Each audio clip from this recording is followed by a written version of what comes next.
जून जुलैमध्ये पडणारा पाऊस असा काही एप्रिलमध्येच बरसत होता। आज आमच्या इथे वीज वाऱ्यासहित खूप मोठा पाऊस झाला।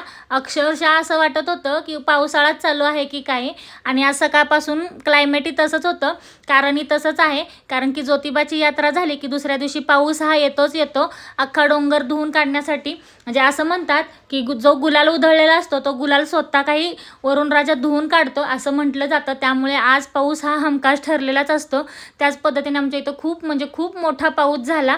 मग पावसामध्ये चहा पिण्याचा मोह कुठे आवरतोय, म्हणून मग मस्त चहा पिऊन घेतला। तसं तर मी जास्त चहा पीत नाही, म्हणजे पीतच नाही मी चहा, पण आज काही मोह आवरता आला नाही, त्यामुळे मस्त चहा एन्जॉय केला पावसामध्ये छान असा। त्यानंतर थोडेसे फोटो वगैरे काढले पावसामध्ये गॅलरीमध्ये छान चहा पितानाचे वगैरे। त्यानंतर माझी सकाळी मैत्रीण घरी आली होती, तिनं मला या सगळ्या गोष्टी दिल्या होत्या। कसं असतं ना, शेतकऱ्याचं मन खूप मोठं असतं। उगाच शेतकऱ्याला जगाचा पोशिंदा नाहीत म्हणत, जे काही आपल्या शेतामध्ये येतं ते त्यांच्या प्रिय व्यक्तीला थोडं का होईना देतच असतात। नको नको म्हटलं तरी त्यांनी मला एवढं सगळं दिलं होतं।